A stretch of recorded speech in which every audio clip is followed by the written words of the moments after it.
नमस्कार, आदाब, सत श्री अकाल। अंजना यादव, राजन राज, खुशी एस।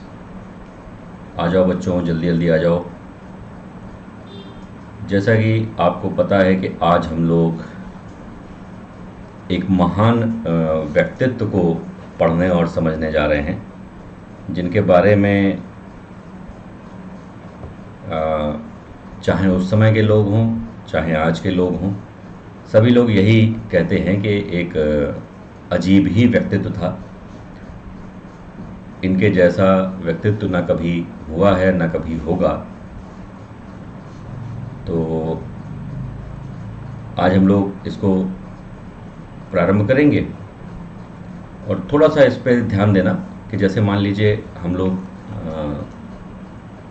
महात्मा गांधी जी को पढ़ने जा रहे हैं, तो हमें दिमाग में ये रखना है कि गांधी जी की जो अप्रोच है वो अप्रोच औरों से अलग क्यों थी। अगर गांधी जी 1915 में भारत ना आए होते या भारत में आने के बाद उन्होंने राष्ट्रीय आंदोलनों में बढ़ चढ़कर हिस्सा न लिया होता तो भारत का क्या होता।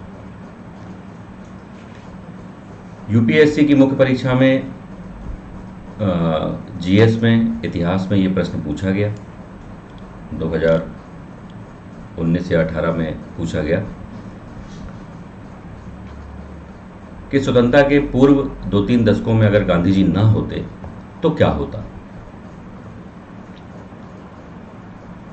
तो इसका उत्तर लिखने का सबसे सही तरीका यही था कि गांधी जी थे, वो आप लिख दीजिए और अंत में आपको लिख देना है कि अगर नहीं होते तो ये सब ना होता। 1920, 1930, 1940 में जो घटनाएं घटी आप लिख दीजिए कि ये घटनाएं घटी, गांधी जी थे इसलिए ये घटनाएं घटी, और लास्ट में आपको बड़े प्यार से लिख देना कि अगर नहीं होते तो भाई ये सब ना होता। और जहाँ तक मैंने गांधी जी को पढ़ा है, समझा है, तो मैं भी यही मानता हूँ कि अगर गांधी जी ना होते तो निसंदेह भारत की आज़ादी हम लोगों के लिए एक दिवा स्वप्न बन के रह जाती, और कम से कम हम लोग 1947 में तो आज़ाद नहीं ही होते। आज़ादी का वर्ष आगे बढ़ जाता, बहुत सारे परिवर्तन हो जाते, जिसमें सबसे बड़ा परिवर्तन, अगर हम भारत को एक सुंदर सा, उस समय एक सुंदर सा घर मान रहे हैं अंग्रेज़ों के टाइम पीरियड में, तो अंग्रेज़ों का पूरा ये मोटिव था कि इस सुंदर घर को अनेक घरों में परिवर्तित कर देना है। ये पूरा प्रोग्राम अंग्रेज़ों ने बना लिया था। इसमें कहीं कोई दो राय नहीं है, इसमें कहीं कोई हिडन कॉन्सेप्ट नहीं है, ये सब ओपन है। चाहे 1905 का बंगाल विभाजन हो, चाहे 1909 का मिंटो मार्ले हो, चाहे 1932 का सांप्रदायिक पंचाट हो रैमजे मैकडोनल्ड का, और चाहे मुस्लिम लीग को हवा देने की स्थिति हो। ब्रिटेन का पूरा प्रोग्राम यह था कि भारत को हम एक बड़े रूप में छोड़कर तो नहीं जाएंगे। ब्रिटेन ने विश्व में कहीं जहां कहीं भी अपना इन्वॉल्वमेंट रखा, चाहे वो एशिया हो, चाहे वो दक्षिण एशिया हो, चाहे वो पश्चिम एशिया हो, चाहे वो उत्तरी अफ्रीका हो, चाहे वो दक्षिणी अफ्रीका हो, ब्रिटेन का जहां जहां इन्वॉल्वमेंट रहा उन सभी जगहों पर ब्रिटेन ने डिस्प्यूट देकर हटा है। उसी प्रोग्राम को ब्रिटेन अप्लाई करना चाहता था भारत में, और भारत को कई टुकड़ों में बांटना चाहता था। मैं ये दावे के साथ कह सकता हूं कि अगर मोहनदास करमचंद गांधी भारत के स्वतंत्रता संघर्ष में ना होते तो अंग्रेज अपने इस उद्देश्य में सफल हो गए होते।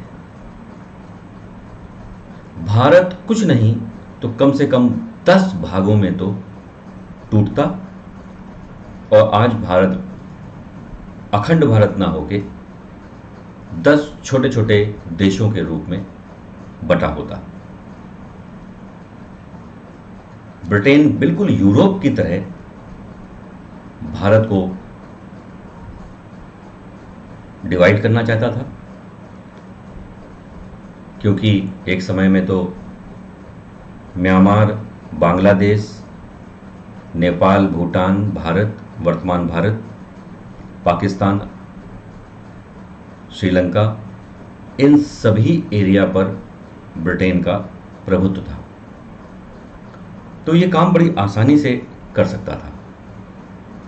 ये काम वो नहीं कर पाया, इसके बारे में हम लोग चर्चा करेंगे। और चर्चा करने से पहले आइए आपको बेहतरीन इंफॉर्मेशन दे दें, जिससे कि आपको ये अच्छे से समझ में आ जाए कि अगर आप इन प्रोग्राम्स के साथ जुड़ते हैं तो आपको कितना लाभ होने वाला है। सबसे पहला और सबसे बड़ा प्रोग्राम अनअकैडमी ने लॉन्च किया है, UPSC, Unacademy civil service championship, India's largest scholarship test curated by top educators of India for UPSC prelims 2021। Top rankers जो हैं उनको मेंटर्स के थ्रू गाइड किया जाएगा। एनरोलमेंट बिल्कुल फ्री है। लाइव टेस्ट आपको करना है। कब? 13 जून को। कितने बजे? सुबह 10 बजे। 10 से 12 टेस्ट चलेगा, बिल्कुल जैसे यूपीएससी एग्ज़ाम लेता है। जीएस के 100 क्वेश्चन आते हैं, बिल्कुल उसी तरह से, उसी पैटर्न पे। भाई जो क्वेश्चंस बनाए गए हैं वो बिल्कुल यूपीएससी पैटर्न के को ध्यान में रखकर ही बनाए गए हैं। इसके साथ साथ आप इस टेस्ट के दौरान ढेर सारी चीज़ों को जीत सकते हैं। इनको जीतने के लिए आपको करना क्या है? या तो आपको टॉप 50 में आना है, तो आपको जो आपके सामने best of the best mentors दिख रहे हैं, इनके थ्रू आपको गाइड किया जाएगा for UPSC prelims, mains. In case अगर आप टॉप 50 में नहीं आते हैं, उसके बाद आपकी रैंकिंग रहती है, तो आप 25 से 100% तक अनअकैडमी की स्कॉलरशिप जीत सकते हैं। अनअकैडमी के फिज़िकल नोट्स जो यूपीएससी के लिए आपके लिए बेहद फ़ायदेमंद साबित होंगे, वो आप जीत सकते हैं। इसके साथ साथ अन्य विजेताओं को मैकबुक, आईपैड, आईफोन और एयरपॉड्स दिए जाएंगे। और नो डाउट आपको अंदर से एक फीलिंग आएगी कि कुछ अच्छा किया, कुछ भी आप जीतेंगे, क्योंकि जीतना जरूरी है। ठीक है, इस बात को याद रखिएगा। 13 जून। इसके साथ साथ UPSC CSE mega subscription offer जो है, ये आपका एक्सटेंडेड सब्सक्रिप्शन चल रहा है। इसके लिए कोड आप अनु IAS लाइव आप इसका इस्तेमाल करिएगा 10% डिस्काउंट के साथ। 10% आपको डिस्काउंट मिलेगा। 1 ईयर का अगर आप सब्सक्रिप्शन लेते हैं तो वो प्रीलिम्स 2022 तक चलेगा, और 2 ईयर का लेते हैं तो प्रीलिम्स 2023 तक चलेगा। अगर आप, कहने का मतलब कि अगर आप मई में सब्सक्रिप्शन लेते हैं तो वो मई 2022 में 1 साल का ख़त्म नहीं होगा, वो प्रीलिम्स 31 जुलाई 2022 तक चलेगा। इस चीज़ की आपको गारंटी दी जा रही है कि जुलाई 22 में 1 ईयर और जुलाई 23 में 2 ईयर का सब्सक्रिप्शन एंड होगा, एक्सटेंड कर दिया गया है।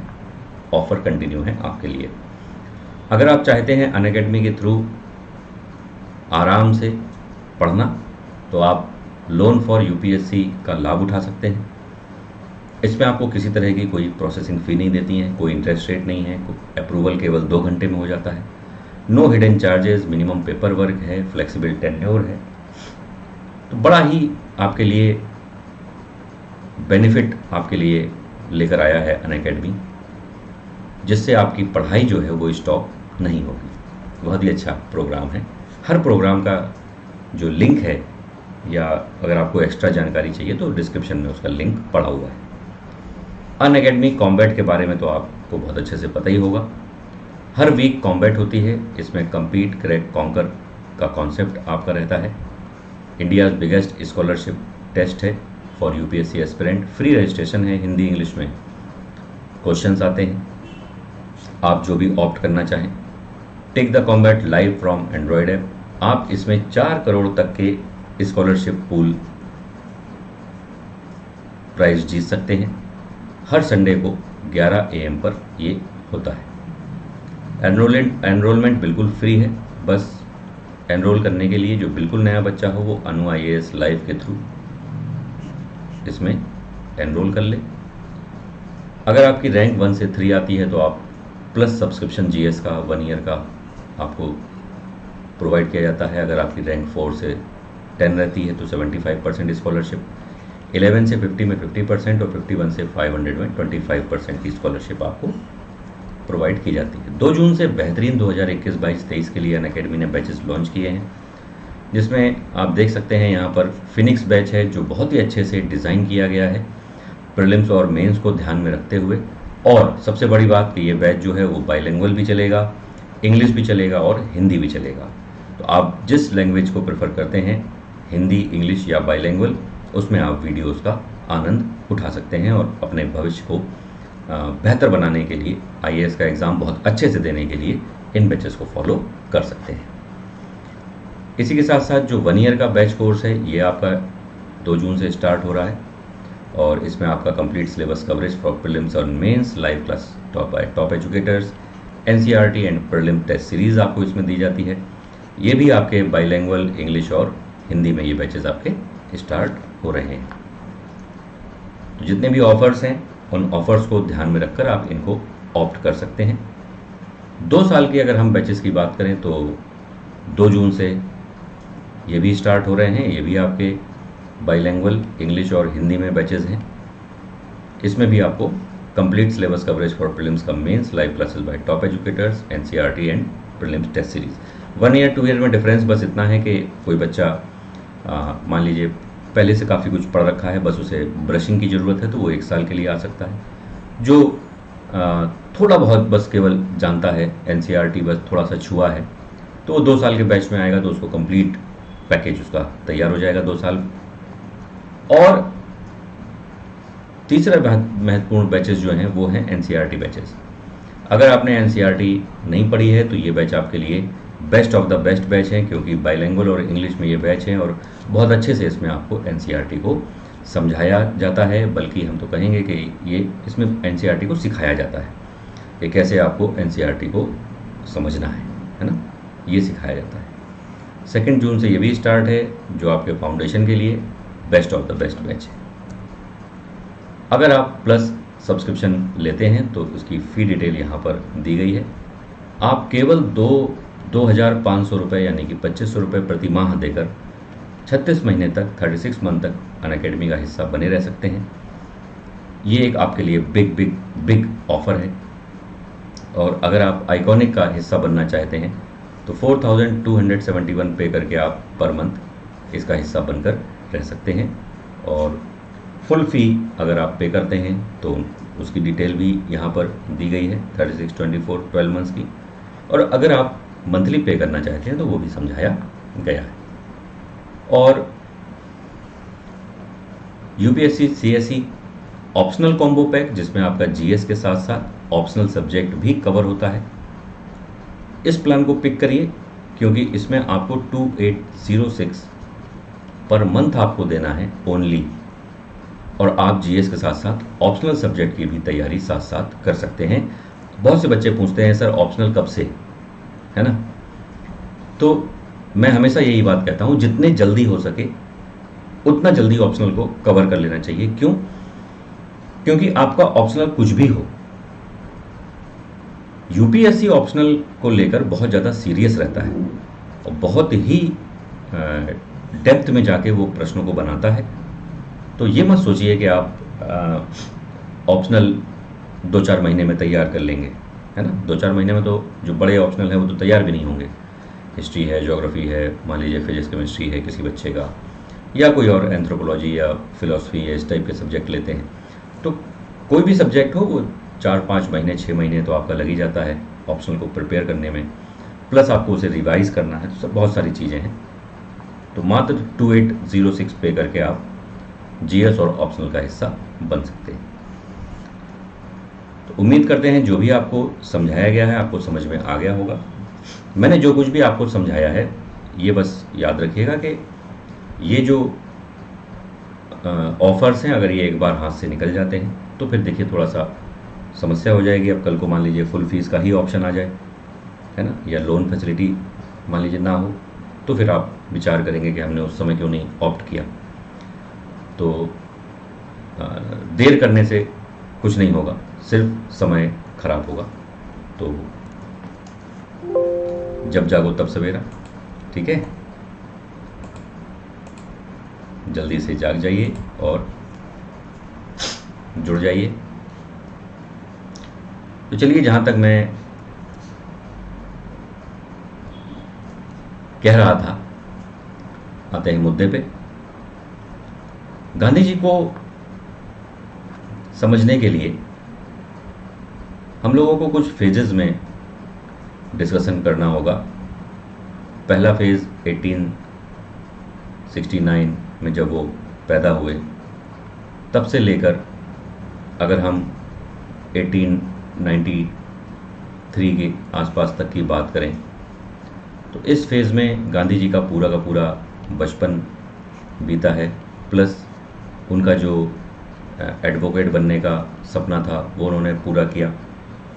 और गांधी जी के बचपन की बहुत सारी रोचक कहानियाँ हैं, लेकिन उन कहानियों में से एक कहानी जो हमें बहुत अच्छी शिक्षा देती है वो ये है कि गांधी जी ने जब एक बार बचपन में गलती करी, उन्होंने चोरी की, तो गांधी जी को दिन भर बेचैनी हुई, रात में भी उनको नींद ना आए कि आज मुझसे कुछ गलती हुई है, बड़ी गलती हुई है, चोरी की है। तो वो चुपचाप जाके अपने पिता के पैरों के पास बैठ जाते हैं रात में। तो एकाएक उनके पिता की आंख खुलती है और वो देखते हैं कि गांधी पैरों के पास बैठे हैं। तो कहते हैं क्या हुआ? तो वो अपने मन की पूरी बात अपने पिता को बता देते हैं। पिता उन्हें इस बात पर राज़ी करके उनसे उनकी क्षमा को एक्सेप्ट कर लेते हैं कि आइंदा से ऐसा नहीं होगा, है ना। तो माता पिता का प्रभाव प्लस बचपन से एडवोकेट बनने तक का जो सफ़र था उसमें गांधी जी ने जो पढ़ा, है ना, तो गांधी जी पर प्रभाव अगर हम कहें उनके व्यक्तित्व पर, कैसे गांधी जी ने सत्य और अहिंसा को अडॉप्ट किया, इसको थोड़ा समझने की कोशिश करिए। गांधी जी ने सत्य और अहिंसा को अडॉप्ट, मतलब एकदम से उनके दिमाग में आ गया कि सत्य और अहिंसा, ऐसा नहीं है ना। उन्होंने पहले चीज़ों को पढ़ा। तो जैसे मान लीजिए कि वैष्णव धर्म को उन्होंने पढ़ा, उन्होंने बौद्ध धर्म गौतम बुद्ध को पढ़ा, उन्होंने जैन धर्म को पढ़ा, प्लस उन्होंने ढेर सारी किताबें पढ़ी, जिनमें से पवित्र पुस्तक भगवद गीता को भी उन्होंने पढ़ा। इसके साथ साथ कुछ राइटर्स की उन्होंने किताबें पढ़ी, जैसे टॉल्स्टॉय हैं, थोरो हैं, रस्किन हैं,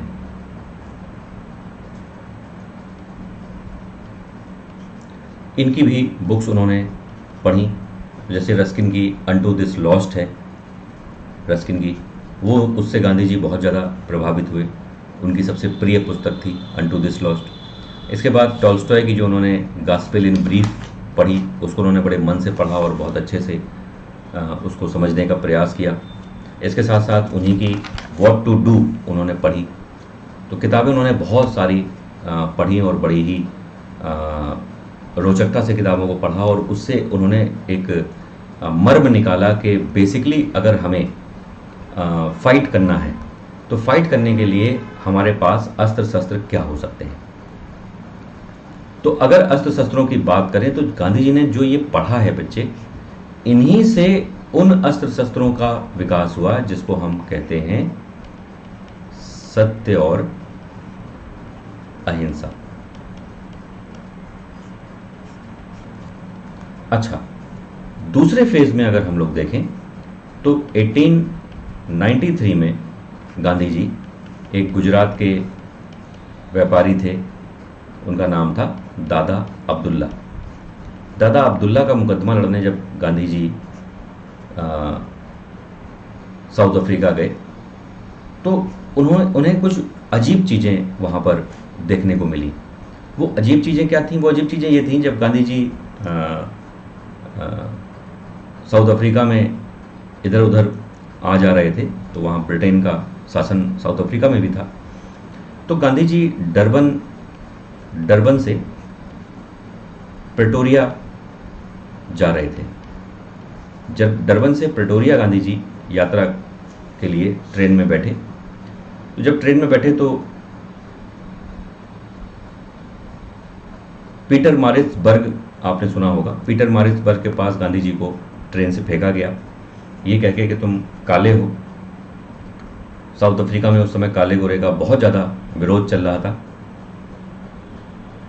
तो गांधी जी को बड़ा अजीब लगा कि मैं पढ़ा लिखा व्यक्ति हूँ, सिर्फ इसलिए मुझे ट्रेन से फेंक दिया गया कि मैं, तो गांधी जी को लगा कि ये तो सही नहीं हो रहा है। तो दक्षिण अफ्रीका में गांधी जी ने प्रेटोरिया में ही जो उनके साथ जो गोरा और काला वाला जो विवाद चल रहा था, उस विवाद के तहत उन्होंने उन सभी लोगों के अंदर स्वाभिमान की भावना भरी और उनको समझाया कि अपने स्वाभिमान से समझौता मत करो। और गांधी जी को इस बात का भी अनुभव हुआ साउथ अफ्रीका में कि अहिंसा और कायरता, इनमें भी अंतर होता है। गांधी जी ने स्पष्ट शब्दों में कहा कि अगर तुम्हें अहिंसा और कायरता में कुछ चुनना है, हिंसा और कायरता में कुछ चुनना है, तो आप हिंसा को चुनिए, कायरता को नहीं। अहिंसक आप हैं तो अगर आप नॉन वायलेंट हैं और कोई व्यक्ति आपको परेशान कर रहा है तो आप अहिंसक बने रहिए, लेकिन अहिंसक इसलिए मत बनिए कि आप कायर हैं, आप कायरता को चुन रहे हैं। नहीं, कायरता को चुनने से पहले आप अहिंसक से हिंसक हो जाइए, आप हिंसा अपना सकते हैं। तो कायरता को गांधी जी ने एक बुरी आदत के रूप में माना है। इतना हुआ, जब काले गोरे का विवाद दक्षिण अफ्रीका में बहुत ज़्यादा होने लगा तो गांधी जी ने अपने आप को उसमें इन्वॉल्व नहीं किया। वहाँ पर जो कुछ भी काले गोरे को लेकर विवाद चल रहे थे, वो उस विवाद में गांधी जी को मतलब इन्वॉल्वमेंट गांधी जी का नहीं था कि गांधी जी भीड़ इकट्ठा कर रहे हों, लोगों को इकट्ठा कर रहे हों। भाई गांधी जी वकील थे, तो गांधी जी ने साउथ अफ्रीका के आंदोलनों में अपने आप को यूं ही इन्वॉल्व नहीं किया। अच्छा, चूंकि कुछ बातें ऐसी कह दी है ना, भारतीयों के अंदर स्वाभिमान जगाने वाली, वहाँ भारतीय भी थे जिन्हें गिरमिटिया कहा जाता था, तो स्वाभिमान जगाने वाली बातें कहीं।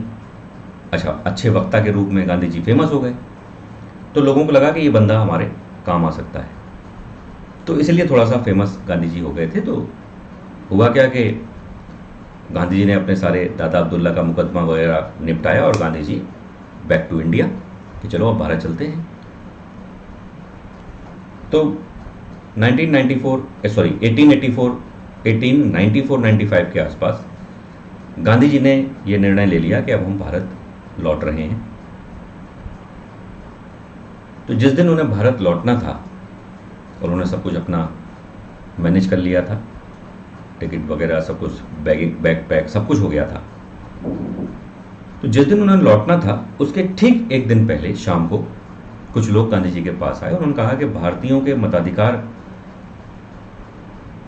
को लेकर एक प्रश्न है और हम मताधिकार को लेकर लड़ाई लड़ रहे हैं। अब आप भारतीय होकर अगर चले जाएंगे ऐसे समय पे तो ये तो अच्छा नहीं लगेगा, तो एक दिन रुक जाइए, हमारा कल मामला उठाया जा रहा है, आप रहेंगे तो और भी अच्छा रहेगा, जितने ज़्यादा भारतीय हों उतना ज़्यादा प्रेशर पड़ेगा। तो गांधी जी ने मामला समझा तो उन्होंने कहा हाँ, मताधिकार वाला प्रश्न तो बड़ा अच्छा है, चलिए ठीक है मैं रुक जाता हूँ। और एक दिन कब एक महीने में बदल गया और वो एक माह कब 20 साल में बदल गए, ये पता ही नहीं चला, ये पता ही नहीं चला। अगर उस रात गांधी जी को ना रोका गया होता तो गांधी जी भारत लौट आते। तो उन्होंने साउथ अफ्रीका में जिन चीजों का अनुभव किया, सत्य, अहिंसा, असहयोग, जिन चीजों का प्रयोग वो साउथ अफ्रीका में कर पाए, उन्होंने वो ना करते, पता नहीं फिर क्या होता। भारत में उन्हें ये सब अनुभव करने को मिलता नहीं मिलता, क्या करते वो। अगर 1895 में आ जाते तो भारत में तो नरम दल गरम दल वाला माहौल चल रहा था, गांधी जी पता नहीं किस दल की तरफ मूव कर जाते। खैर, जो नहीं हुआ उस पर चर्चा करने का कोई मतलब नहीं, जो हुआ उस पर हम लोग चर्चा करते हैं। तो खैर, गांधी जी एक माह के लिए रुकना था और फिर वो 20 साल तक रुक गए। जब गांधी जी 20 साल साउथ अफ्रीका में रुके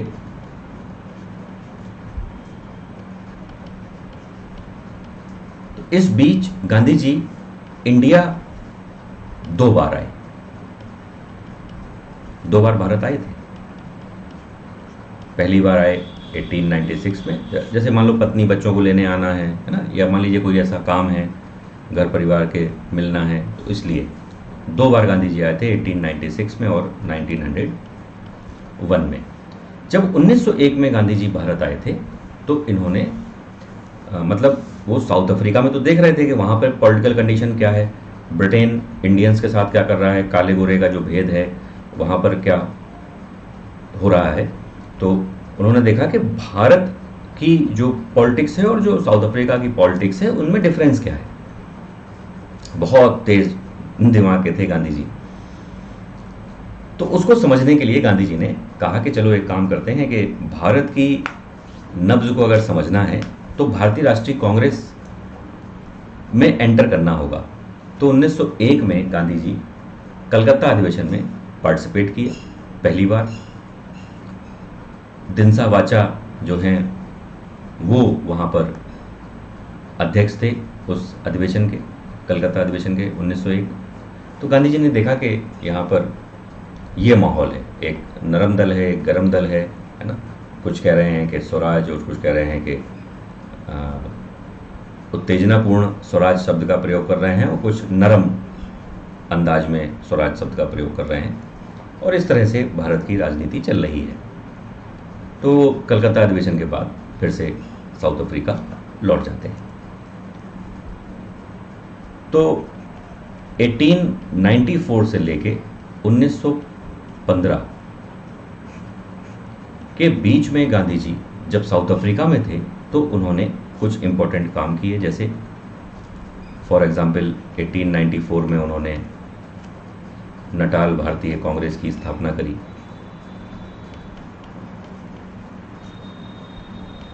आराम से सुनना, इम्पोर्टेंट बातें हैं, ठीक है, एक के बाद एक जुड़ी रहेंगी। उसके बाद उन्होंने 1903 में इंडियन ओपिनियन निकाला।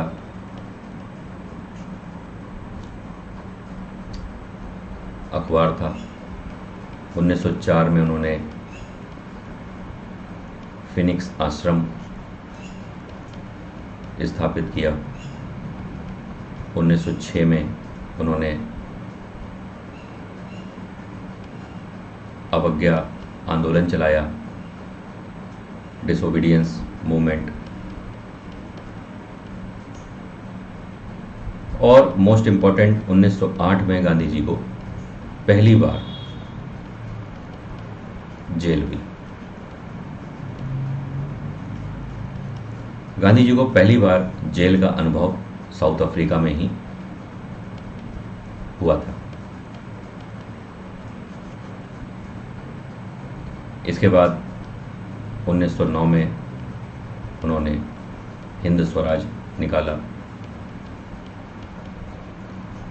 इन ऑल टोटल कहने का मतलब यहाँ पर यह है कि गांधी जी साउथ अफ्रीका में भारतीयों को लेकर अंग्रेजों से मोर्चा ले रहे थे, लेकिन साउथ अफ्रीका में, है ना, भारत में नहीं, साउथ अफ्रीका में। तो उनको बहुत सारे अनुभव वहाँ पर हो रहे थे। गांधी जी ने साउथ अफ्रीका में ही सबसे पहले सत्य का प्रयोग किया, है ना। और 1908 में एक घटना घटी जिसने गांधी जी को थोड़ा सा झकझोर दिया। वो घटना ये थी 1908 में कि एक विवाद का विषय चल रहा था। गांधी जी ने उसमें एंटर किया और स्मट्स एक अधिकारी था। स्मट्स के मौखिक आदेश पर उसने मौखिक आदेश दिया। मौखिक आदेश पर गांधी जी ने आंदोलन को वापस ले लिया, सत्याग्रह वापस ले लिया स्मट्स के मौखिक आदेश पर। और जल्द ही इस अधिकारी ने अपना जो मौखिक आदेश था या जो वादा किया था वो तोड़ दिया। तो उससे बड़ा नुकसान हुआ आंदोलन को। तो एक अफगान था, उसने गांधी जी को बुलाकर जोर का थप्पड़ मारा गांधी जी को। तो गांधी जी को पिटाई का अनुभव भी पहली बार साउथ अफ्रीका में हुआ। थप्पड़ इसलिए मारा कि तुमने क्या किया, ये मतलब किसी के मौखिक आदेश पर तुमने आंदोलन को क्यों वापस ले लिया। तो यहां पे गांधी जी को शिक्षा मिली कि कुछ भी ऐसा अगर हमें मनवाना है सामने वाले से तो भैया ऑन पेपर काम करो। इसलिए गांधी जी जब भारत आए और उन्होंने चंपारण, अहमदाबाद और खेड़ा जैसे आंदोलनों को जब लीड किया तो मौखिक आदेशों पे आंदोलन कभी वापस नहीं लिया उन्होंने कहा लिख के दो, जो कह रहे हो वो लिख के दो। तो कितनी बढ़िया और कितनी प्यारी बात थी। तो सत्य, अहिंसा, सत्याग्रह, इन सब के प्रयोग गांधी जी वहाँ पर कर चुके थे। इसके बाद 1915 में 9 जनवरी 1915 को जब गांधी जी भारत आए तो भारत का एक अलग ही सिनेरियो चल रहा था, है ना। भारत के एक तरफ भारत के सारे नेता स्वतंत्रता आंदोलन में पार्टिसिपेट कर रहे थे और अपने अपने ढंग से स्वतंत्रता की बात कर रहे थे। और दूसरी तरफ गांधी जी, ये बंदा अलग ही खेल रहा था। इनके दिमाग में अलग ही बातें चलती थी। ये एक अलग ही दिमाग था, बात समझो। अब तुम देखना कैसे ये 5 साल में कब आए भारत, 15 में। अच्छा, आपको लगता होगा भारत आए तो सभी भारतीयों को सभी भारतीय जो हैं वो इनको गांधी जी को पहली बार मिल रहे, क्योंकि गांधी जी तो 20 साल से साउथ अफ्रीका में। तो ये आपकी गलतफहमी है। जब गांधी जी 20 साल से साउथ अफ्रीका में थे तो वो भारतीयों के लिए लड़ रहे थे। तो जो भारत के पूंजीपति थे, टाटा, बजाज जैसे लोग, ये समय समय पर गांधी जी को साउथ अफ्रीका में पैसा भेजते थे, क्योंकि आपको पता है बिना पैसे के बेटा कुछ नहीं होता, है ना। आप बिना पैसे के कुछ भी नहीं कर सकते। मनी तो चाहिए। अगर हमें आंदोलन करना है, हमें लोगों को इकट्ठा करना है, तो भाई पर्चे छपवाने हैं, अखबार चलाना है, दुनिया भर के काम करने हैं तो पैसा तो खर्च होता ही है। तो भारतीय पूंजीपति जो हैं वो साउथ अफ्रीका में उनकी पूंजियां लगी थी, तो वो गांधी जी को सपोर्ट कर रहे थे कि यार ये बंदा काम सही कर रहा है। तो जब गांधी जी भारत आए तो उन पूंजीपतियों और गांधी जी के बीच तो पहले से ट्यूनिंग थी। तो गांधी जी को एक बात तो पता थी कि मैं जब चलूंगा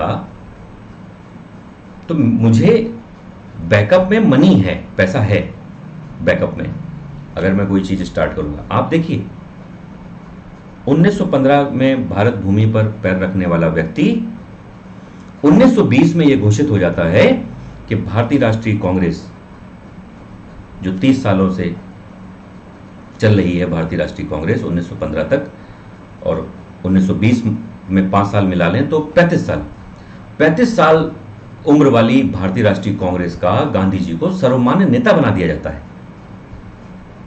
विद इन 5 ईयर्स। तो कुछ तो अलग ढंग से बंदा सोच रहा था ना। तो वो ढंग क्या था, आइए उसको समझते हैं। देखो आराम से समझो, गांधी जी हैं अपने प्यारे राष्ट्रपिता, है ना, और आपको पता है कि मैं बड़े आराम से पढ़ाता समझाता हूँ, जल्दीबाजी का कोई काम नहीं होता है। तो आप चीज़ों को बड़े आराम से, हम लोग एक एक करके चीज़ों को खोलेंगे, सुनो आराम से।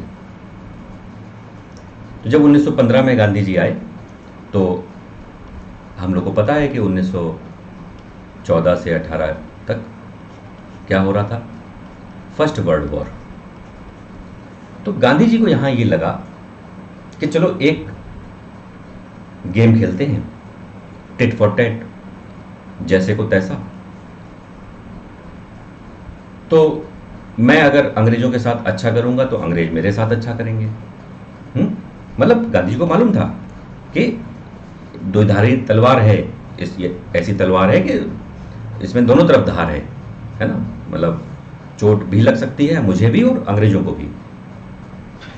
मतलब अंग्रेज अगर मुझे रियायत देंगे तो अंग्रेजों को चोट लगेगी, और अंग्रेज अगर मुझे रियायत नहीं देंगे तो मुझे चोट लगेगी। तो फर्स्ट वर्ल्ड वॉर में गांधी जी ने एक कॉमन सा प्रोग्राम बना लिया कि अब हम अंग्रेजों की मदद करेंगे। फर्स्ट वर्ल्ड वॉर में अंग्रेज परेशान हैं, हे भारतीयों आओ अंग्रेजों की मदद करें। सुनना बहुत ध्यान से, गांधी जी का पहला प्रोग्राम भारत में फ्लॉप होने जा रहा है। बात देखो ध्यान से सुनो बेटा, है ना, पहला प्रोग्राम भारत में फ्लॉप होने जा रहा है। फिर भी गांधी जी भारतीय राष्ट्रीय कांग्रेस के 1920 में सर्वमान्य नेता बन जाएंगे। मतलब जो गांधी जी कहेंगे वही आईएनसी करेगी। तो फर्स्ट वर्ल्ड वॉर में जब गांधी जी अंग्रेजों का सहयोग करने की बात करते हैं, अंग्रेज गांधी जी को कैसे रहे, हिंद जूलू युद्ध पदक, मतलब तमाम पदक तो गांधी जी को मिल ही चुके थे। तो अंग्रेज गांधी जी से बड़ा प्रसन्न हो जाते हैं। तो और गांधी जी की आलोचना भारत में शुरू हो जाती है कि तुम अंग्रेजों की मदद कर रहे हो, जो यहाँ पहले से नेता थे।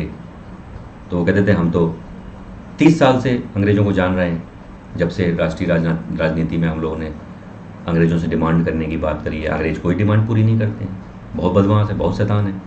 गांधी जी ने कहा तुम लोग अभी अपना अपना देखो, मैं जो कर रहा हूँ मुझे करने दो। तो उन्होंने खुल के, दिल खोल के उन्होंने अंग्रेजों का सहयोग किया, भारतीयों को सेना में भर्ती कराया और कहा कि अंग्रेजों का साथ दो। ये घटना घटी। अच्छा, इस घटना के दौरान हुआ क्या, अब सुनना ध्यान से, इस घटना के दौरान क्या हुआ, दोनों घटनाओं को मैच करना, तब तुम्हें मजा आएगा। देखो पहला कि फर्स्ट वर्ल्ड वॉर के दौरान हुआ क्या, गांधी जी के प्रारंभिक आंदोलन, बहुत ध्यान से सुनना, गांधी जी के प्रारंभिक आंदोलन ये सफल हो गए। सुनते चलो बहुत आराम से। प्रारंभिक आंदोलन का मतलब कि चंपारण, अहमदाबाद और खेड़ा। भाई 1917-18 में ये आंदोलन हुए कि नहीं हुए? ये आंदोलन 1917-18 में हुए, 17 में चंपारण, 18 में अहमदाबाद और खेड़ा। और दूसरा क्या हुआ? दूसरा ये हुआ कि गांधी जी ने जो सोचा कि अंग्रेज साथ देंगे, तो अंग्रेजों ने साथ नहीं दिया।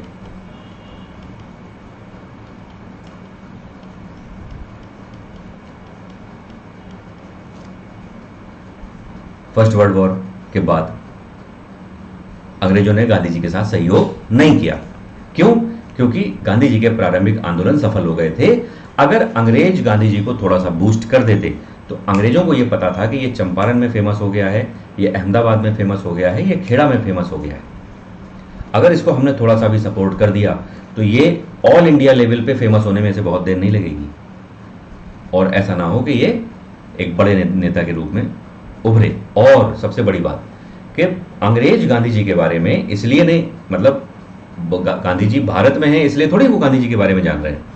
अंग्रेज तो साउथ अफ्रीका से गांधी जी के बारे में जान रहे हैं ना। गांधी जी ने अंग्रेजों को परेशान करना तो साउथ अफ्रीका से ही शुरू कर दिया था।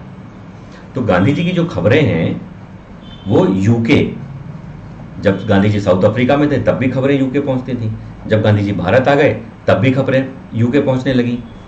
तब खबरें क्या पहुंचती थी? ये वही है जो साउथ अफ्रीका में था है ना।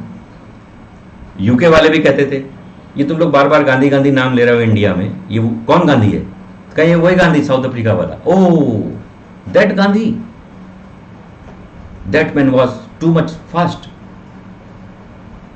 तो गांधी जी को वो अंग्रेज पहले से ही समझते थे कि ये एक अलग ही, है ना, ढांचा है, इस ढांचे को बहुत कायदे से डील करना पड़ेगा। तो अंग्रेजों ने देखा कि गांधी जी के आंदोलन सफल हो गए, और उधर जब फर्स्ट वर्ल्ड वॉर खत्म हुआ तो गांधी जी ने चूंकि बहुत हेल्प करी थी, तो गांधी जी ने देखा कि चलो आओ अब देखते हैं कि अंग्रेज सपोर्ट करते हैं कि डिपोर्ट करते हैं। तो प्रथम विश्व युद्ध के बाद जैसा कि आपको पता है कि 1919 में दो ऐसी घटनाएं घटती हैं जो भारत को, मतलब कहते नहीं है, झकझोर के रख दिया। झकझोर के रखने का मतलब कि सब कुछ उलट पुलट कर दिया। एक है रॉलेट एक्ट और दूसरा है जलियांवाला। रॉलेट एक्ट और जलियांवाला जब लाए गए तो गांधी जी सहन नहीं कर पाए, उनको बहुत बुरा लगा। 1919 का जो रॉलेट एक्ट था उसमें स्पष्ट रूप से लिखा हुआ था, बिना वकील, बिना अपील, बिना दलील का कानून। अगर अंग्रेजों ने किसी को उठा लिया है तो वो रात में 12 बजे 2 बजे भी किसी को उठा के ले जाएंगे, कोई प्रश्न करने वाला नहीं है कि भाई क्यों ले जा रहे हो, कहाँ ले जा रहे हो, कुछ नहीं बताएंगे, और शक के बिना पे उठा ले जाएंगे, कुछ नहीं कर पाओगे, नथिंग। तो ये जो रॉलेट एक्ट था इसे काला कानून की संज्ञा दी गई, ब्लैक लॉ। और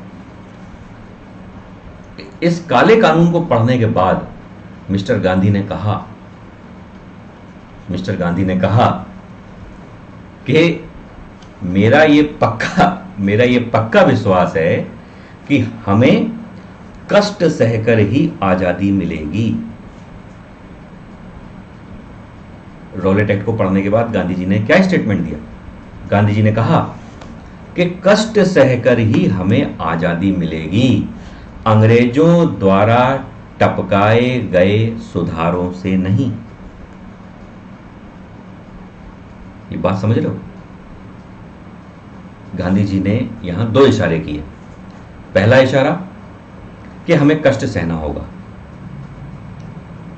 दूसरा इशारा कि अंग्रेजों के टपकाए सुधारों से नहीं मिलेगा। इसका मतलब जो उदारवादी हैं, जो उदारवादी और उग्रवादी विचारधारा है, तो वो उदारवादियों को ये समझाने का प्रयास कर रहे थे कि तुम लोग लटको नहीं अंग्रेजों के, भैया दे दो भैया दे दो भैया, है ना, भीख ना मांगो, तुम लोग सोच रहे हो कि कष्ट भी ना मिले और आजादी भी मिल जाए। देखो, शब्दों को ध्यान से सुनना और समझना। गांधी जी ने भारतीय नेताओं को स्पष्ट कर दिया, एकदम स्पष्ट कर दिया भारतीय नेताओं को कि देखो, आजादी पिटोगे तब मिलेगी। तुम सोचो ऊपर से टपकेगी आजादी, ऐसा नहीं होगा। अच्छा, गांधी जी तो रॉलेट से बहुत ज्यादा खफा थे, है ना। उधर हुआ क्या कि जलियांवाला 13 अप्रैल 1919 जलियांवाला कांड हो गया। जनरल डायर ने कांड कर दिया। 1600 चक्र गोलियां चलवा दी। मानसिक रूप से विक्षिप्त व्यक्ति था, इसमें कोई दो राय नहीं है, क्योंकि स्त्री, बच्चे, बूढ़े, जवान, इन पर गोलियां चलाने का क्या मतलब है? कोई तो मतलब होना चाहिए। अमर शर्मा, राजन राज, दिव्या, सक्सेस, राम कुमार, सबको भैया बहुत बहुत नमस्कार, बहुत बहुत नमस्कार। तो जलियांवाला कांड जब हुआ और 1600 चक्र गोलियां जब चल गईं, तो भैया भयंकर हाहाकार मच गया।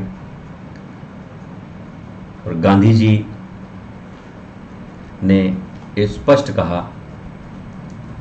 कि प्लासी ने जो ब्रिटेन की नींव रखी थी, उसे जलियांवाला ने हिला दिया।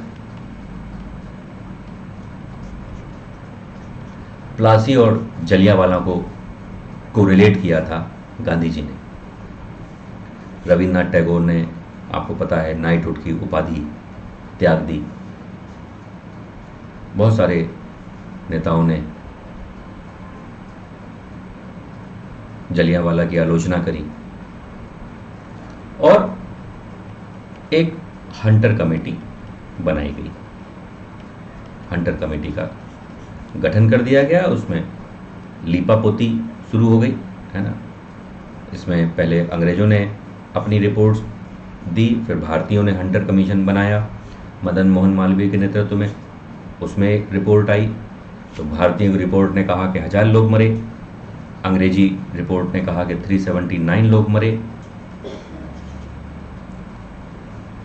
और गांधी जी ने स्पष्ट रूप से कहा कि ये जो हंटर रिपोर्ट है, ये पन्ने दर पन्ने निर्लज्ज लीपापोती है।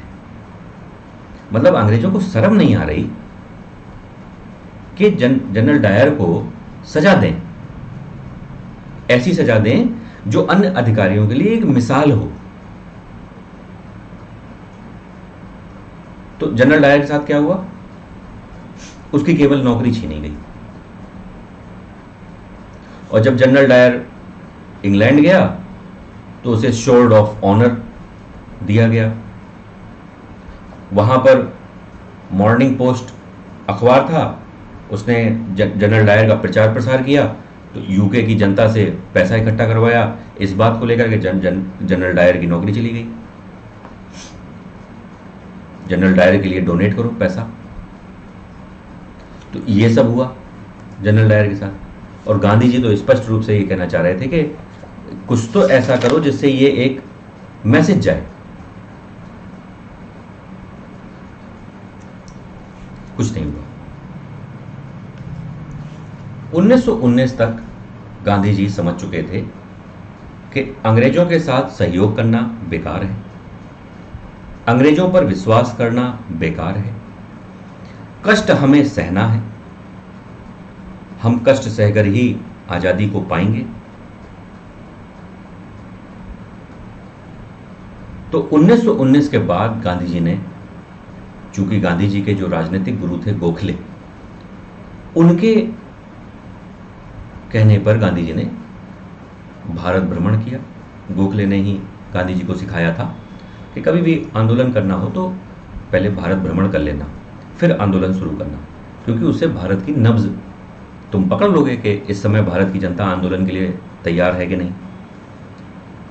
तो 1920 में गांधी जी भारत भ्रमण पर रहे और उन्होंने ये निष्कर्ष निकाल लिया कि आंदोलन के लिए देश की जनता तो तैयार है, लेकिन एक समस्या है। समस्या ये है कि अगर हम भारत को देखें तो अंग्रेजों ने स्पष्ट रूप से अब विभाजित कर दिया है हिंदू और मुसलमानों को। इंडियन नेशनल कांग्रेस और मुस्लिम लीग, सुनना अब, देखना दिमाग, अब गांधी जी का दिमाग देखो कि गांधी जी ने कहा कि चलो हम तो आंदोलन शुरू कर देंगे और इसमें बहुसंख्यक हिंदू जुड़ जाएंगे। इसको अखिल भारतीय बनाने के लिए हमें मुस्लिम भाइयों को भी साथ में लेके चलना पड़ेगा।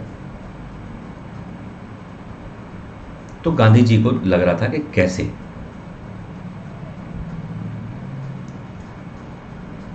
गांधी जी को मौका मिल गया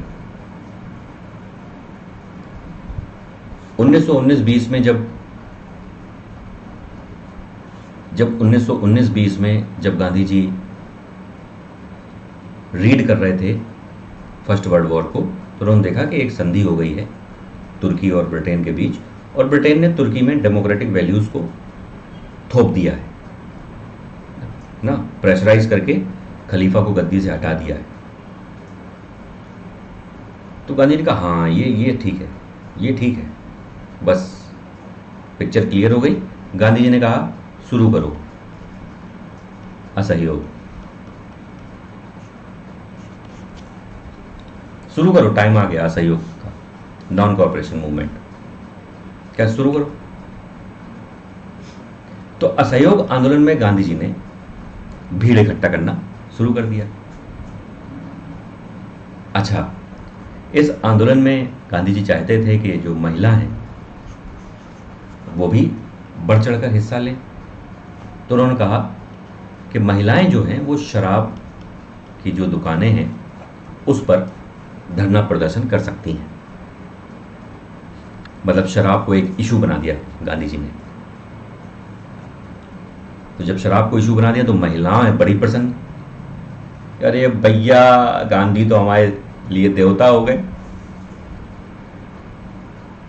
हमारे तो मर्द रोज शराब पी के आवत हैं और हम का मारत हैं, रोज का ये काम है, हम पिटत हैं। तो अगर ई शराब बंद हो जाए तो हमारी पिटाई बंद हो जाए।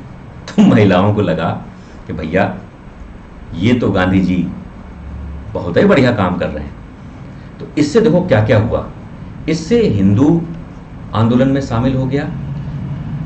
महिलाएं जो पर्दे के पीछे मुट्ठी भर महिलाएं आ जाती थीं, जैसे 1905 में स्वदेशी आंदोलन में आई, लेकिन स्वदेशी आंदोलन अखिल भारतीय नहीं था, है ना। ये अखिल भारतीय आंदोलन गांधी जी इसको बनाना चाहते थे। तो चूंकि अखिल भारतीय बनाना चाहते थे तो महिलाओं को भी पूरे भारत की महिलाएं शामिल करना है, तो महिलाएं शामिल हो गई। अब बचे ये मुस्लिम भाई। तो इसी के पैरेलल खिलाफत आंदोलन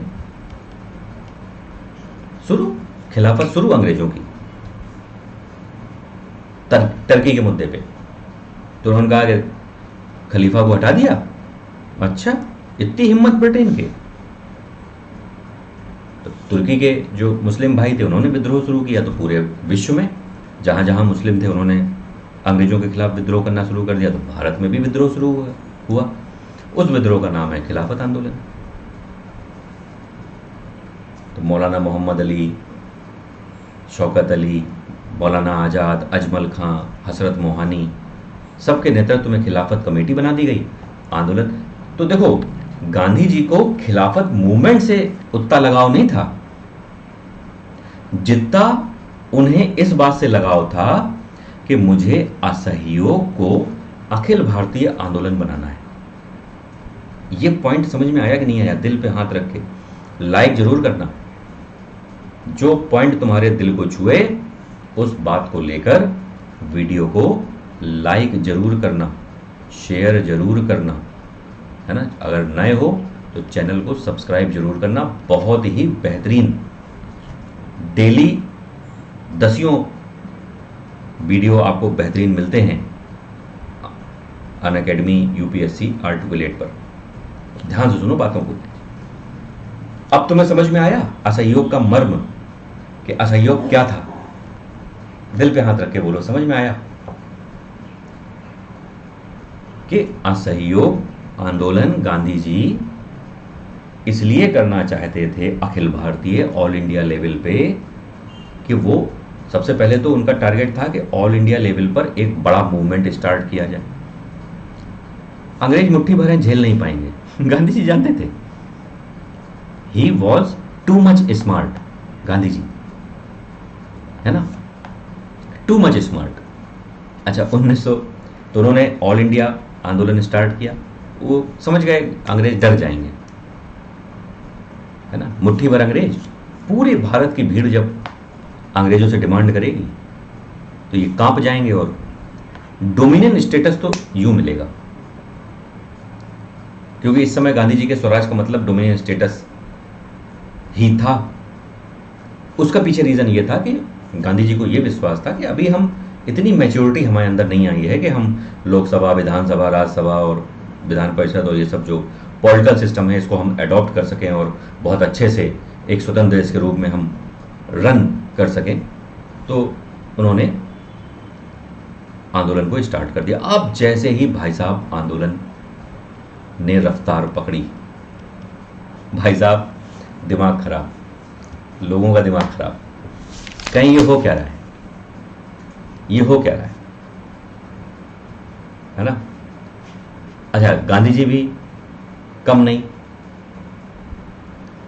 लगातार डायलॉग पे डायलॉग, है ना, लगातार डायलॉग।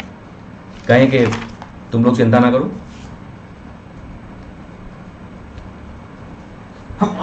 सॉरी, तुम लोग चिंता ना करो, 1 वर्ष में स्वराज दिला दूंगा, 1 वर्ष में स्वराज दिला दूंगा। बस तुम वो करो जो मैं कह रहा हूं। क्या? कि रफ्तार के साथ साथ याद रखना कि इस आंदोलन में सत्य और अहिंसा का पालन होना चाहिए। भाई साहब अब सुनना ध्यान से, अब सुनना कि गांधी जी का पहला बड़ा आंदोलन असहयोग, गांधी जी का दूसरा बड़ा आंदोलन सविनय अवज्ञा। अब देखना, इन तीनों को मैं लिंक कर देता हूं, बहुत ध्यान से सुनना। और तीसरा भारत छोड़ो। अब सुनो ध्यान से। असहयोग आंदोलन जो 1920 से 22 चला, इस आंदोलन में जब गांधी जी ने कहा कि 1 वर्ष में स्वराज दिला दूंगा, हथियार वही हैं, हथियार सेम है तीनों में, सत्य और अहिंसा। वही हथियार इसमें है और वही हथियार इसमें है, इसमें बस थोड़ा सा डिफरेंस आएगा, बताएंगे। अब जब सत्य और अहिंसा गांधी जी ने इसको अप्लाई किया तो अंग्रेजों के हाथ पैर फूल गए। असहयोग का मतलब कि सारे कर्मचारी, सरकारी कर्मचारियों ने असहयोग करना शुरू कर दिया, वकीलों ने वकालत छोड़ दी, टीचरों ने पढ़ाना छोड़ दिया, तो सब असहयोग। अब अंग्रेज सिस्टम को कैसे कंटिन्यू करेंगे? अंग्रेजों के हाथ पैर फूल गए। अंग्रेजों को लगने लगा कि टाटा बाय बाय, हो गया खत्म, tata bye bye. Gandhi ji कह रहे थे मजा आया, गांधी जी कह रहे थे मजा आया, समझ रहे होगे, है ना। तो अच्छा, फिर एक गड़बड़ हो जाती है चौरी चौरा, ये भी तुमको पता है। 5 फरवरी 1922 को चौरी चौरा में पुलिसकर्मियों को जला दिया जाता है और गांधी जी आंदोलन को वापस ले लेते हैं। भारतीय राष्ट्रीय कांग्रेस ने 1920 में गांधी जी को सर्वमान्य नेता चुन लिया। इसका मतलब होता है कि अब जो गांधी जी कहेंगे वही होगा। तो जब गांधी जी ने असहयोग आंदोलन वापस लेने की बात कही तो सारे कांग्रेस के नेता भड़बड़ा गए। मोतीलाल नेहरू, जवाहरलाल नेहरू, मौलाना आज़ाद, मोहम्मद अली जिन्ना, सब घबरा गए। कहीं ये क्या, इतना बढ़िया आंदोलन चल रहा है, हो सकता है कि अंग्रेज बस कहने वाले हों कि हम जा रहे, तुम लोग भारत को संभालो, हम जा रहे। और गांधी जी ने आंदोलन वापस ले लिया, इनको समझाओ, इनसे कहो आंदोलन जारी रखें। अच्छा, यही अंतर था। This is the main difference in between all Indian leaders and this personality, Mohandas Karamchand Gandhi.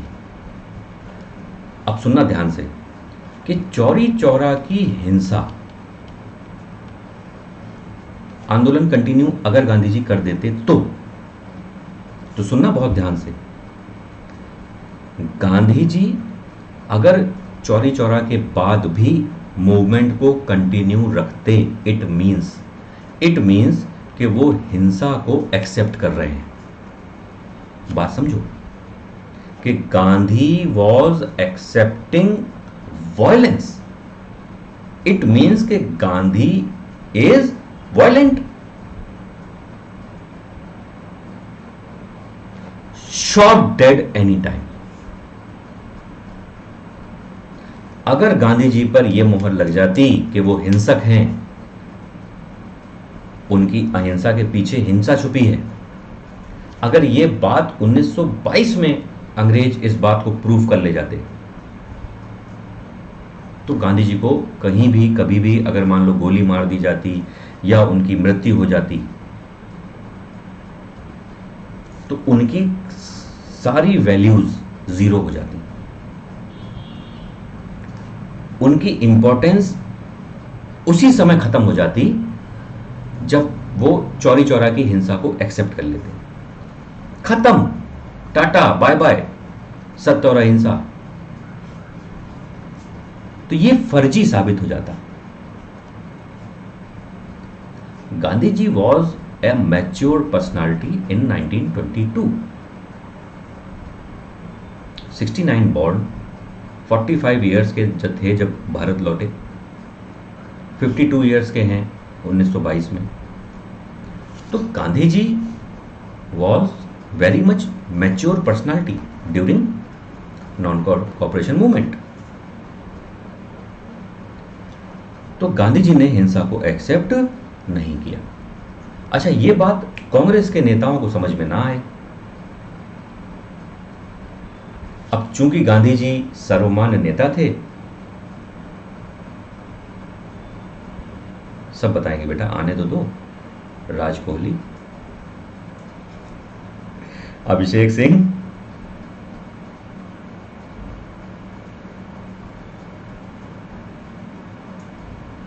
हाँ बेटा राज कोहली अभी जवाब दे रहे, आने तो दो, भारत छोड़ो लिखा है, भारत छोड़ो तो आने दो, अभी सब समझ में आएगा तुम्हें। फिलहाल जो समझा रहे हैं वो समझ में आ रहा है कि नहीं? मजेदार है। लाइक कर देना वीडियो, है ना, 5 सेकंड का समय है, लाइक कर दो वीडियो को, खटाक से लाइक करो, 5 सेकंड का समय है। Life is all about give and take. केवल टेक नो प्रॉफिट, केवल give no profit. You will get profit when you accept give and take method. ठीक है, चलिए, तो यहां तक बात समझ में आ गई? आ गई होगी। अब तुमको यह समझ में आया होगा, इस बात का मेरा पूरा दावा है कि गांधी जी ने चौरी चौरा के बाद मूवमेंट को वापस क्यों लिया। क्योंकि गांधी जी चौरी चौरा के बाद अपने सत्य और अहिंसा की लाठी लेकर नहीं चल सकते थे। लाठी उसी समय टूट जाती। मैं बार बार समझा रहा हूं क्योंकि बहुत बड़ा पॉइंट है, इससे आपकी सोच पूरी बदल जाएगी। बात ध्यान से सुना करो। सत्य और अहिंसा की लाठी हमेशा हमेशा के लिए टूट जाती if Gandhi accept Chauri Chaura violence.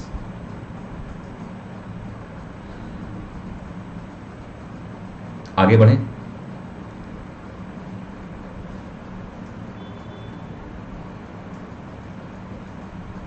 आगे बढ़े। अब जब आंदोलन वापस ले लिया तो मोतीलाल नेहरू एकदम गुस्सा, मोतीलाल नेहरू आग बबूला, कहें कि ये क्या, गांधी जी ने आंदोलन वापस ले लिया, ऐसे नहीं करना चाहिए, ऐसे नहीं करना चाहिए गांधी जी को। जम्मू कश्मीर के किसी गांव में आग लगे तो उसकी सजा कन्याकुमारी के किसी गांव को क्यों मिले? मोतीलाल नेहरू डायलॉगबाजी कर रहे हैं। मौलाना आजाद कह रहे हैं ये तो भारी भूल है, ऐसा नहीं करना चाहिए गांधी जी को। लेकिन ये नेता ये नहीं समझ रहे हैं कि मिस्टर गांधी तुम सबके चचा हैं, है ना, अंकल हैं और अंकल से अगर तुम भिड़े बौद्धिक रूप से तो अंकल जी तुम्हें निपटा देंगे। अच्छा, तुम्हें पता है कि गांधी जी को क्यों लोग फॉलो करते थे? मतलब उनके समकक्ष, उनके सीनियर, उनके समकक्ष, उनके जूनियर सब गांधी जी को फॉलो करते थे, मानते सब थे गांधी जी की बात, गांधी जी की बात। क्यों क्यों मानते थे? क्योंकि 1920 से 1947 तक गांधी जी लगातार इस बात को प्रूफ करते रहे कि तुम लोग जो सोच रहे हो वो गलत था, जो मैं कह रहा हूं वो सही था। ये लगातार प्रूफ किया है गांधी जी ने 1920 में, 25 में, 30 में, 35 में, 40 में, 42 में, ईच एंड एवरी टाइम सबको ये लगता था कि गांधी जी को कैसे पता कि ये होने वाला है, हम लोग क्यों नहीं सोच पाते ऐसा? तो ये गांधी जी ने अपने आप को इस ढंग का बनाया था। अच्छा, जब सविनय अवज्ञा आंदोलन शुरू करना था गांधी जी को, तो उस समय अंग्रेजों ने बहुत रायता फैला दिया। रायता क्या फैला दिया उन्होंने? अंग्रेजों ने, आपको पता है, साइमन कमीशन भेज दिया। जब साइमन कमीशन भेजा तो साइमन कमीशन का काम था कि भारत में पॉलिटिकल सिस्टम, एडमिनिस्ट्रेशन, ये सब कैसा चल रहा है, रिपोर्ट दो 10 साल, पिछले 10 साल की। तो साइमन कमीशन जब आया तो हम लोगों ने उसका विरोध करना शुरू कर दिया। Simon go back, Simon go back, Simon चाचा तुम यहाँ से जाओ, टाटा बाय बाय, तुम्हारा कोई काम नहीं, खत्म। क्यों? क्योंकि कोई भी अंग्रेज नहीं था, भारतीय नहीं था इसमें। तो साइमन कमीशन ने जब 1929 में, 30 में रिपोर्ट अपनी दी तो उसमें उन्होंने फर्जी रिपोर्ट बना बना के सब वहाँ पहुँचा दी ब्रिटेन। काम खत्म हो गया, कोई मतलब नहीं निकला, ना गांधी जी को कोई मतलब, ना वायसराय को कोई मतलब कि साइमन ने क्या रिपोर्ट दी है। इधर गांधी जी को 1929 के आसपास लगने लगा कि 1920 और 30, अब 10 साल हो गए, अगर मैंने अभी कोई आंदोलन शुरू नहीं किया तो भारत की जनता मुझ पर विश्वास खो देगी। तो एक काम करो, एक आंदोलन शुरू कर देते हैं, भारत की जनता की नब्ज पकड़ लेते हैं कि चाह क्या रही है ना, और ये देख लेते हैं कि कैसे मैनेज होगा। तो गांधी जी ने इसको भी ऑल इंडिया लेवल का इसे बनाना था। अब सुनना बहुत ध्यान से, what is the difference between असहयोग, सविनय अवज्ञा एंड भारत छोड़ो, कोर कॉन्सेप्ट। अब इसको भी ऑल इंडिया लेवल का बनाना था। तो गांधी जी ने क्या किया? गांधी जी ने, मेरे प्यारे बच्चों, गांधी जी ने ये किया कि इसमें वो नमक ले आए। वो मुद्दा ही ऐसा उठाते थे कि आदमी अपने आप जुड़ जाए, कहे मैं नमक कानून तोड़ने जा रहा हूं, पतले दुबले लाठी के जैसा शरीर, कहे मैं नमक कानून तोड़ने जा रहा हूं। कहे साहब कहां जा रहे हो? कहे 241 मील लंबी यात्रा करने जा रहा हूं, दांडी मार्च, जिसमें दम हो चले मेरे साथ। अब सब बड़बड़ा गए, कहें 241 मील ये बढ़ो चल लेंगे? पूछ लो आराम से, ठंडे दिमाग से। गांधी जी का ओ क्या चलेंगे, कैसी बात कर दी। गांधी जी के हाथ बहुत लंबे थे, लगभग घुटने तक उनके हाथ आते थे। लीन एक हाथ में डंडा, left right, left right, left right. कह चलो 12 मार्च 1930। और नमक कानून तोड़ना है। नमक हर घर में होता है, नमक हर व्यक्ति प्रयोग करता है। तो गांधी जी ने कहा कि क्या नमक को लेकर तुम लोग मेरे साथ नहीं दोगे? भाई साहब 2 मिनट में आंदोलन ऑल इंडिया लेवल पे। अगला मुद्दा ही ऐसा उठाता था। तुरंत ऑल इंडिया लेवल पे आंदोलन फैल गया। गांधी जी ने दांडी मार्च शुरू किया। पता लगा कोई केरल में मार्च कर रहा है, कोई आंध्र प्रदेश में मार्च कर रहा है, कोई कर्नाटक में मार्च कर रहा है, कोई तमिलनाडु में मार्च कर रहा है, कोई बंगाल में मार्च कर रहा है। पूरे भारत में मार्च शुरू हो गए। ऑल इंडिया लेवल पे मूवमेंट स्टार्ट हो गया। तबाही मच गई तुरंत। लेकिन बस समस्या ये हुई कि अंग्रेज भी जानते थे कि अगर सविनय अवज्ञा आंदोलन, सिविल डिसोबीडियंस मूवमेंट जो है, अगर वो इसकी तरह सफल हो गया तो हमें 100% देश को छोड़ना पड़ेगा, क्योंकि अब मैच्योरिटी 10 साल वाली आ गई है भारतीयों को। तो इस मूवमेंट को अंग्रेजों ने बहुत तरीके से मोल्ड कर दिया। कैसे? आपने पढ़ा होगा राउंड टेबल समिट, आरटीएस, है ना। राउंड टेबल समिट में गांधी जी को उलझा दिया। दूसरे गोलमेज सम्मेलन में गांधी जी को पार्टिसिपेट करने बुला लिया। गांधी जी फटी धोती पहन के पहुंच गए। फ्रैंक मॉरिस वहां कह रहा है, ये अर्धनंगा फकीर कहां से ले आए? और गांधी जी फटी धोती पहने और शॉल ओढ़े, जिसमें रफू का काम किया गया है, खड़े बकिंगम पैलेस में, ब्रिटेन के पीएम के बगल में। अब बताओ, सोचो सोचो, तुमने ऐसा मंजर, तुमने ऐसी इमेज विश्व के किसी मूवमेंट में देखी? ब्रिटिश पीएम के ठीक बगल में एक ऐसा व्यक्ति चल रहा है जिसके शरीर में कोई दम नहीं है, पतला दुबला, फटे कपड़े पहने, एक गोल सा चश्मा लगाए। ब्रिटिश पीएम विश्व के सबसे ताकतवर व्यक्ति के बगल में खड़ा। अरे इमेजिन करो बेटा, रोए खड़े हो जाएंगे, गारंटी है इस बात की। This is the biggest event of Indian national movement, when British PM and our राष्ट्रपिता मोहनदास करमचंद गांधी, जब ये लोग बकिंगम पैलेस की सीढ़ियों से उतर रहे हैं। इस चित्र को बनाना चाहिए चित्रकारों को भारत के, उसे फेमस करना चाहिए मोनालिसा की तरह, द लास्ट सपर की तरह। यह है भारत की आन बान शान कि अपने यहां का एक बंदा गया ब्रिटेन, दरवाजे पे नहीं खड़ा है, ब्रिटिश पीएम के बगल में चल रहा है, उनके साथ बैठ के खाना खा रहा है, सीढ़ियों से उतर रहा है, सब नीचे खड़े हैं। चर्चिल उस समय नीचे खड़ा, विंस्टन चर्चिल, देख के उसके अंदर आग बबूला हो रहा है। तो ये है मिस्टर गांधी।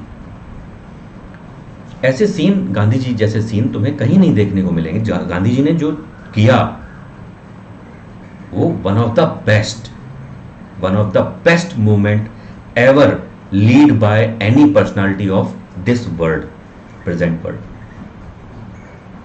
कोई नहीं है गांधी जी जैसा, कोई नहीं है। ये बहुत गलतफहमी है, गांधी जी ये कर ऐसे हैं, गांधी जी वैसे हैं, गांधी जी को ये करना, बहुत गलतफहमियां लोगों के बीच फैली हैं। क्या कर लोगे? बिना पढ़े गांधी जी को कुछ कहने से बेटर है कि अगर आपको कोई कमेंट करना है तो पढ़ के कहो। अब देखो, भारत छोड़ो, अब सुनना ध्यान से, डिफरेंस। अब क्या गांधी जी को इस मूवमेंट को ऑल इंडिया लेवल पे बनाने की जरूरत थी? No, never. ये अपने आप ऑल इंडिया लेवल पे था। गांधी जी ने सेकेंड वर्ल्ड वॉर, इसमें गांधी जी ने मुद्दा क्या रखा? Second world war. और सेकेंड वर्ल्ड वॉर में हम तभी शामिल हैं जब तुम ये कह दो कि तुम हमें आजाद करोगे, तो ही हम शामिल हैं सेकेंड वर्ल्ड वॉर में। और गांधी जी ने इसका प्रचार प्रसार शुरू कर दिया ऑल इंडिया कि अंग्रेज हमें स्वतंत्र नहीं कर रहे।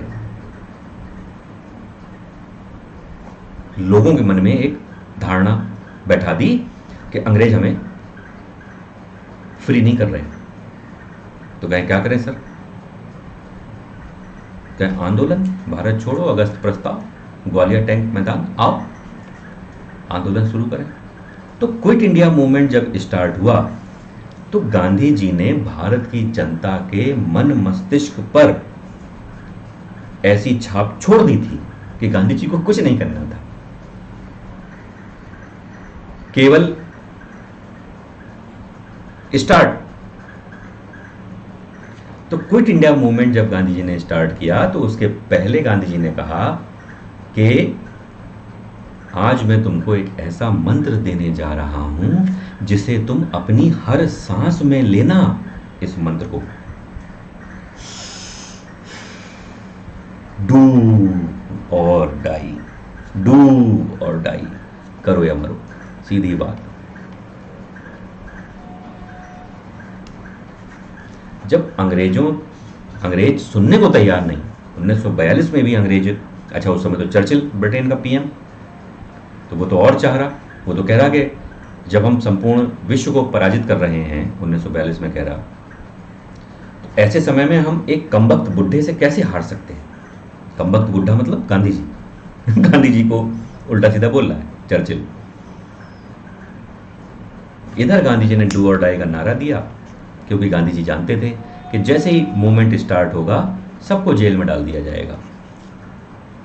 और इस मूवमेंट का लीडर होगा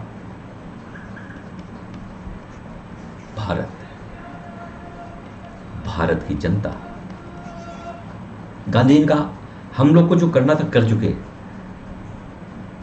1920 से 1942 तक हमें जो करना था कर लिया, जितना जनता को सिखाना था सिखा लिया, अब इनको कुछ नहीं चाहिए, अब इनको खुला छोड़ दो, खुला छोड़ दो, ये ले लेंगे आज़ादी, छोड़ दो खुला, ये आज़ादी लेके आएंगे। सब नेता एकदम घबरा गए। जवाहरलाल नेहरू कहा कि कहीं कह रहे हो भारत छोड़ो मूवमेंट, ये क्या है, ये क्या है भारत छोड़ो मूवमेंट। सब डर गए, सबके हाथ पैर फूल गए कि मिस्टर गांधी ये करने क्या वाले हैं। Quit India movement Gandhi ji की सोच थी, और गांधी वही सोचते थे जो भारत सोचता था, और जो भारत सोचता था वही गांधी सोचते थे। तो जब नेताओं को जेल हुई तो जेल के बाद नेताओं को मालूम चला कि गांधी जी क्या कहना चाह रहे थे।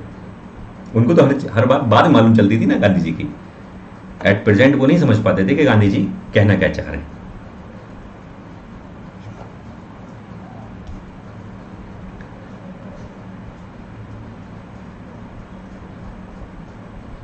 अंग्रेजों के हाथ पैर फूल गए और फिर उन्होंने हाथ जोड़े, जैसे मैं आपसे जोड़ रहा हूं। धीरे धीरे उनको भारत से हाथ जोड़ने पड़े। ठीक है, मैं आपसे हाथ जोड़ रहा हूं, भैया लाइक कर देना वीडियो को। अगर ये गांधी जी थोड़ा बहुत भी अगर आपको समझ में आए हो तो वीडियो को लाइक जरूर कर देना। थोड़ा समय लगेगा, वीडियो को शेयर कर देना। थोड़ा समय लगेगा, सब्सक्राइब कर लेना अगर आप नए हैं। ठीक है,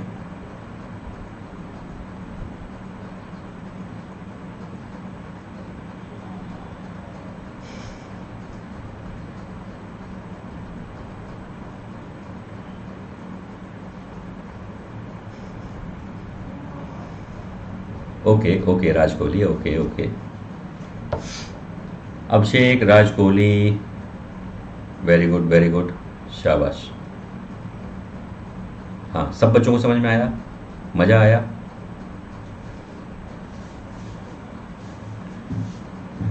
गांधी जी को हम लोगों ने एक बार फिर से जिंदा किया थोड़ी देर के लिए, है? ऐसा लगा कि गांधी जी आसपास हैं,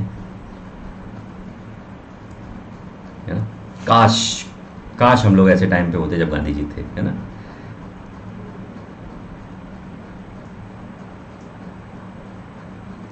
ठीक है, अरे गांधी जी पे कमेंट करो, मुझ पे कमेंट क्यों कर रहे हो?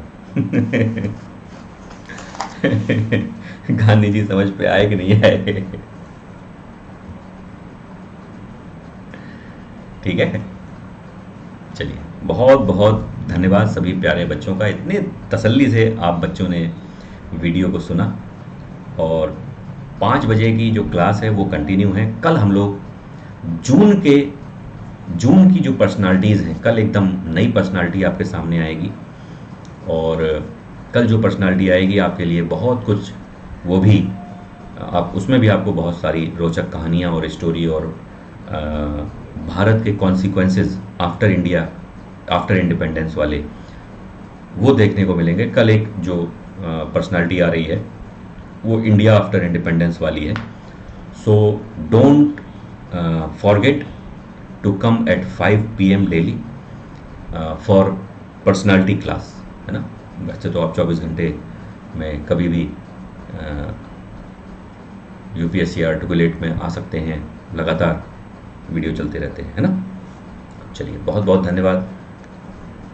मिलते हैं पर्सनालिटी के साथ कल शाम 5 बजे। तब तक के लिए मैं डॉक्टर अनुराग, मुझे इजाज़त दीजिए। मिलते हैं कल 5 बजे और सब लोग टाइम पे आएंगे, ठीक है।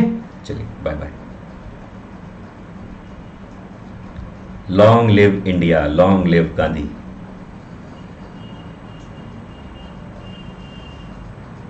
Thank you Divya, Anjana, Raj, Rajan.